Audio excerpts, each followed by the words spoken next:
એટલે તું આ સુરતના ઓલા ભાણુના ખમણ ડાયરેક્ટ લઈ આવી કે હું વાટી ડાળના આજે કે સમજ નથી પડતી?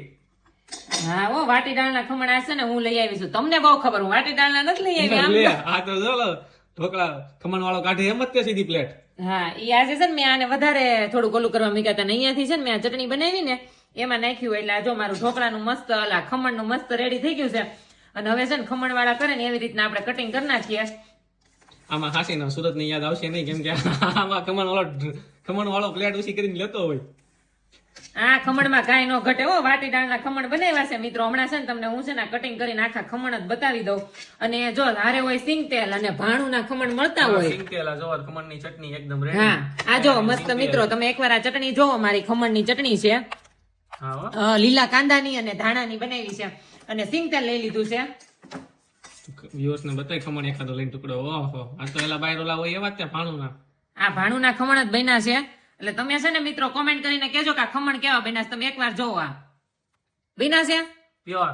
પ્યોર. હા કાઈ નો ઘટે એમાં. અને હવે છે ને આપણે છે ને થોડું સિંગ તેલ લઈ લઈએ. હા સિંગ તેલ હોય ને એટલે ખમણમાં કાંઈ ન ઘટે. અને વઘારેલા અમને બેન ઓછા ભાવે.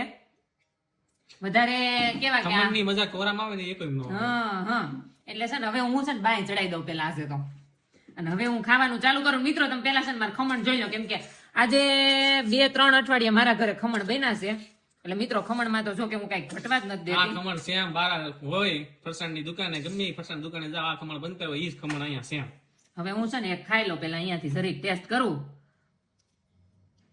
હા તો પ્યોર સિંગ તેલમાં ધબધબાટી બોલે ઈ. થોડું જીવન હું જાજુ ઉપાધિ કરવી એના જેવું છે. એટલે છે ને આ કેવું કે મનમાં ભરીને નહીં, મન ભરીને જીવવાનું છે. એટલે કાંઈ છે ને ધબધબાટી જ બોલવાની છે. કાંઈ જેની ઉપાધિ નથી કરવાની. કાલ જે થાય એની જોયું જાહે. એટલે મસ્ત ખમણ બની ગયા છે. અને સુરત હોય ને તો બધા ઘરે લઈ આવે ને મારે છે ને થોડીક મહેનત કરવી પડે છે. એટલે જો મારે એટલા સરસ ખમણ બની ગયા છે. મને છે ને મિત્રો કોમેન્ટ કરીને કહેજો તમે કઈ રીતે ખમણ બનાવો છો. તમારે રેસીપી જોતી હોય તો નેક્સ્ટ ટાઈમ હું પાક્કું તમને રેસીપી શેર કરીશ ખમણની. ત્યાં તો વીકેન્ડ હોય કાં તો રવિવાર આવે એટલે ખમણ આવી જ ગયા હોય બધાને ઘરે મોટા ભાગના. હા અને મારા ઘરે તો ખાસ આવતા. અને સિંગ તેલ અને જો મસ્ત લસણની લીલા કાંદાની અને હારે હું નાખ્યું છે ધાણા એની ચટણી હોય એટલે બીજું કાંઈ ન હોય. હમણાં ચિરાક ટેસ્ટ કરી લેવો ફટાફટ. ચાલો કરી લાવો, મજા જ આવે. આ જો મિત્રો જાળીદાર વાટી ડાળના ખમણ ઈ તે જર્મનીની ભૂમિમાં બેઠા બેઠા મળતું હોય. સુરતની યાદ ન આવે એવું બને જ નહીં. આમાં સુરત જવાની જરૂર જ નથી મિત્રો, કેમ કે ખમણ અહીંયા મળી ગયા છે વાટી ડાળના.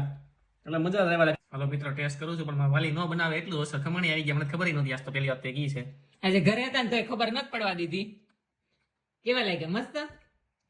ચાલો મિત્રો બધા છે ને વિડીયો કેવો લાગ્યો ને મને કોમેન્ટ કરી કહેજો. એક નંબર બિના છે, મજા આવે. અને લારી પાક્કું મારે અહીંયા જર્મનીમાં ખોલવાની છે. આવા ખમણ વેચાશે ટૂંક સમયમાં, જો તમે. સારું હાલો, જય દ્વારકાધીશ મિત્રો.